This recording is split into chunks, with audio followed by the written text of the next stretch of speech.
વાંસદા તાલુકાના રાણીફળિયા ગામેથી વાંસદા ઉત્તર અને પૂર્વ રેન્જ વન વિભાગ દ્વારા દીપડાના ચામડાની તસ્કરી કરતા 4ને દીપડાના ચામડા સાથે ઝડપી પાડ્યા હતા.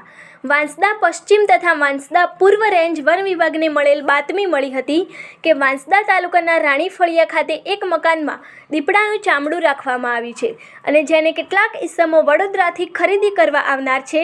જે બાતમીના આધારે રાણીફળિયા ખાતે ભાડેના મકાનમાં રહેતા રાજેશભાઈ માધવભાઈ પણીકરના ઘરે રેડ કરતા એમના ઘરમાંથી મૃત દીપડાનું ચામડું શેડ્યુલ 1 મળી આવતા રાજેશભાઈ માધવભાઈ પણીકર તથા વન્ય પ્રાણી દીપડાનું ચામડું લાવનાર જયેશભાઈ રામદાસભાઈ ગામિત તથા વેચાણ અર્થે લેવા આવનાર કિરીટભાઈ ચંદ્રકાંતભાઈ ચૌહાણ અને ગિરીશભાઈ ખુશાલભાઈ પરમારને ઝડપી પાડ્યા હતા.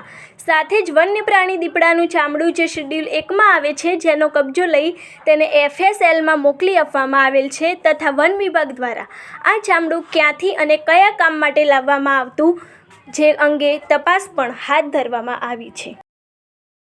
13 નવેમ્બર 2025ના રોજ વાંસદા ખાતે સંસ્થા દ્વારા મળેલ માહિતી મુજબ વન્ય પ્રાણી દીપડાની ચામડીના તસ્કરીના બનાવની માહિતી મળેલ હતી. જેમાં સંસ્થાના માણસોને સાથે રાખી વન વિભાગ દ્વારા રેડ કરવામાં આવેલ છે અને જેમાં વન્ય પ્રાણી દીપડાની ચામડી પકડાયેલ છે અને જેની સાથે 4 જેટલા ઈસમોને પકડેલ છે.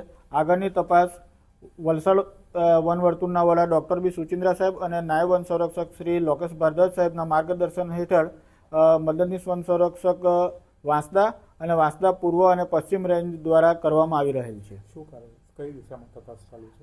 વન્ય પ્રાણી દીપડાનું મારણ કઈ રીતે કરવામાં આવેલ છે અને એમાં કયા કયા ઈસમો દ્વારા કઈ કઈ ભૂમિકા ભજવવામાં આવેલ છે અને વન્ય પ્રાણીના બીજા અંગો કઈ જગ્યાએ છે તે મેળવવા માટેના તપાસ તે દિશામાં ચાલી રહી છે.